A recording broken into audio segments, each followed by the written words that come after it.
नमस्कार, मी पंजाब डक हवामान अभ्यासक. 11-12 आणखी 4 दिवस फक्त काही भागातच पाऊस पडणार आहे म्हणून हा अंदाज लक्षात येतो. म्हणजे राज्यात आणखी 4 दिवस 9, 10, 11, 12 पर्यंत फक्त काही जिल्ह्यातच पाऊस पडणार आहे म्हणून ही आनंदाची ही एक आनंदाची बातमी.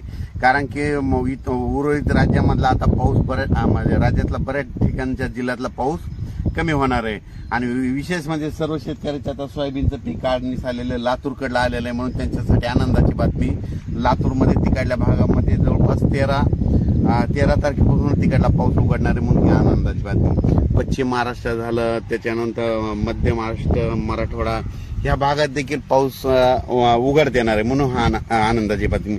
राज्यामध्ये आजच बघा, आज रात्रीच्याला म्हणजे नांदेड जिल्हा, यवतमाळ जिल्हा, चंद्रपूर, वर्धा, नागपूर, भंडारा, गोंदिया, वाशिम, हिंगोली, त्याच्यानंतर परभणी जिल्हा, त्याच्यानंतर जालना जिल्हा, त्याच्यानंतर संभाजीनगरचा पलीकडचा भाग, गंगापूरचा भाग, त्याच्यानंतर जळगाव, मालेगाव, मनमाड आणि त्याच्यानंतर बुलढाणा, अकोला, अमरावती ह्या पट्ट्यातच पाऊस आहे आता. म्हणजे 4 दिवस, म्हणजे या 4 दिवस तिकडल्या पट्ट्यातच पाऊस आहे. उर्वरित राज्यात तुरळक ठिकाणी स्थानिक वातावरण तयार होऊन दुपारपर्यंत कडक ऊन पडून एखादा पावसाचाही अर्ध्या तासाचा पाऊस पडू शकतो म्हणून हे अंदाज लक्षात येतं.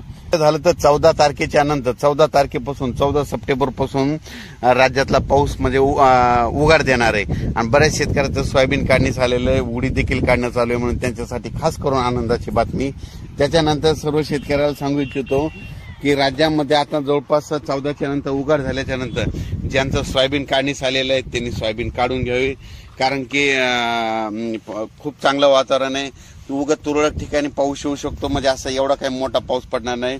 फक्त ह्या 2-3 दिवसांमध्ये आजपासूनच ह्या 2-3 दिवसामध्ये चांगला पाऊस आहे म्हणून हा अंदाज लक्षात येतो. राज्यात इतर परिस्थिती बघितली तर राज्यामध्ये सांगायचं झालं तर जे सातारा, सांगली, सोलापूर, कोल्हापूर, पुणे, नगर जिल्हा, संगमनेर, त्याच्यानंतर पंढरपूर या भागामध्ये मात्र 12 तारखेपासून तिकडला पावसाचा जोर ओसरणार आहे म्हणून हा अंदाज लक्षात येतो. म्हणजे सांगायचं झालं तर पश्चिम महाराष्ट्रातला पाऊस म्हणजे 12 तारखेपासूनच जोर ओसरणार आहे. उगाच तुरळक ठिकाणी सरी येऊ शकतात म्हणून ही अंदाज लक्षात येतात. परत एक सर्व शेतकऱ्याला सांगू इच्छितो की राज्यामध्ये यानंतर परत पाऊस कधी येईल तर त्याच्यानंतर 22-23च्या दरम्यान एकदा पावसाचं वातावरण तयार होईल. त्यावेळेस तयार व्हायच्या अगोदर तुम्हाला अगोदर एक मेसेज दिला जाईल. पण राज्यामध्ये आता फक्त 4 दिवस म्हणजे आजपासून 9 तारखेपासून ते 12 तारखेपर्यंतच राज्यात पावसाचं वातावरण आहे म्हणून हा अंदाज लक्षात घ्यायचा. आणि